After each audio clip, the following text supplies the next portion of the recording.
2026 수원삼성 진짜 미쳤습니다. 지난 몇 년간의 부진을 떨쳐내고 드디어 맞이한 수원삼성의 전성기. 이정효 감독이 수원삼성을 어떻게 바꾸어 놓았는지 알아보겠습니다.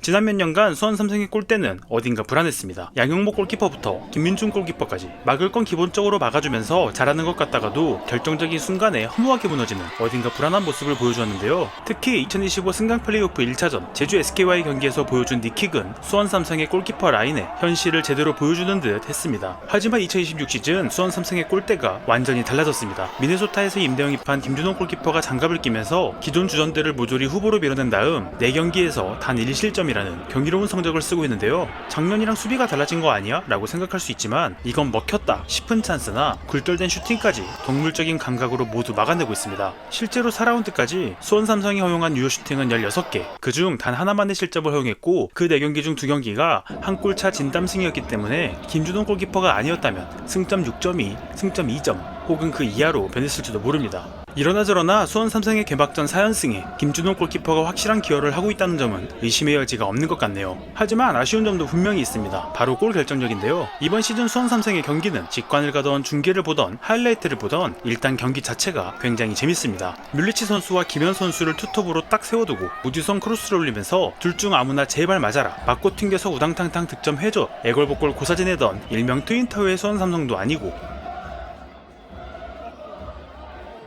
시원하게 골 넣고 시원하게 골 먹히면서 리그 최다 득점을 기록함과 동시에 대부분의 경기에서 꼬박꼬박 실점하던 지난 시즌과는 결이 다릅니다.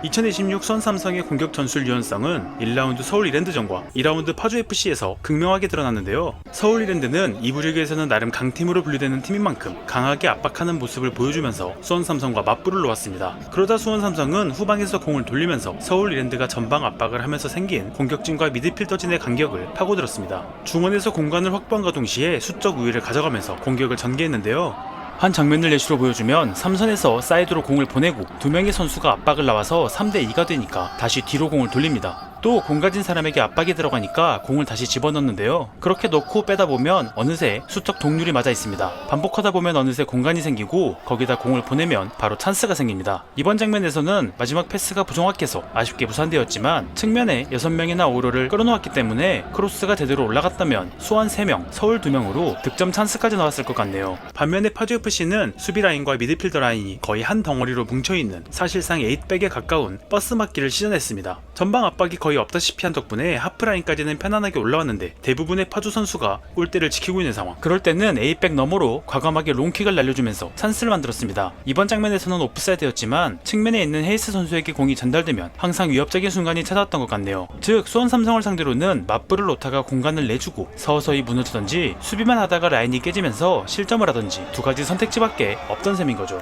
하지만 그 2경기에서 기록한 수원삼성의 득점은 겨우 3득점, 승리하긴 했지만 뭔가 아쉬운 데이터였습니다. 이번 겨울 이적 시장에서 정호연 선수나 헤이스 선수, 고승범 선수, 패신 선수처럼 대대적인 보강을 한 미드필더진과 홍종호, 송주훈 선수와 앞서 말씀드린 김준호 골키퍼처럼 알차게 수비진을 보강한 것에 비해서 최전방은 김지현 선수와 일류첸코 선수 체대를 그대로 유지했는데요. 두 선수 모두 지난 시즌 기복 있는 모습을 보여줬기 때문에 많은 팬들이 보강 없이 괜찮을까? 라는 우려를 쏟아내기도 했었습니다. 실제로 1라운드와 2라운드에서는 PK를 실축하기도 하고 골대 앞 완벽한 찬스에서 득점에 실패하기도 하고 아깝지도 않은 터무니없는 슈팅을 기록하면서 작년에 이어 아쉬운 결정력을 그대로 보여주기도 했습니다. 실제로 데이터를 보면 서울 이랜드전에서 13개의 슈팅 중 5개만이 골대로 향했고 파주전에서는 14개의 슈팅을 해서 단 6개만 유효 슈팅일 정도로 압도적인 전력으로 리그 생태계를 교란할 것이라는 기대와 달리 2경기 연속 한 골차 꾸역승을 거두면서 수원삼성 거품론이 생길 정도였는데요. 하지만 3라운드부터 분위기는 반전되었습니다. 정호연 선수와 고승범 선수 등 국대급 미드필더진을 본격적으로 투입하면서 점차 득점수를 늘려가면서 골 결정력 또한 전술의 완성도만큼 날카로워지고 있습니다.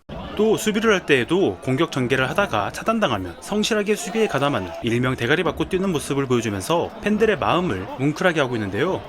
연전연승을 거듭하면서 단수나 승격 그 이상을 바라보고 있는 수원삼성. 이 수원삼성을 막을 수 있는 팀이 과연 리그에 존재하긴 할까요? 압도적인 축구를 확인하고 싶다면 경기 직관 한번 가보시는 건 어떨까요? 시원한 경기력과 더 시원한 팬들의 응원까지 2016 K리그는 바로 지금입니다. 저는 K리그를 이야기하는 팡호TV입니다. 구독과 좋아요와 함께 2026 시즌 K리그도 팡호TV와 함께 해주세요. 시청해주셔서 감사합니다. 안녕.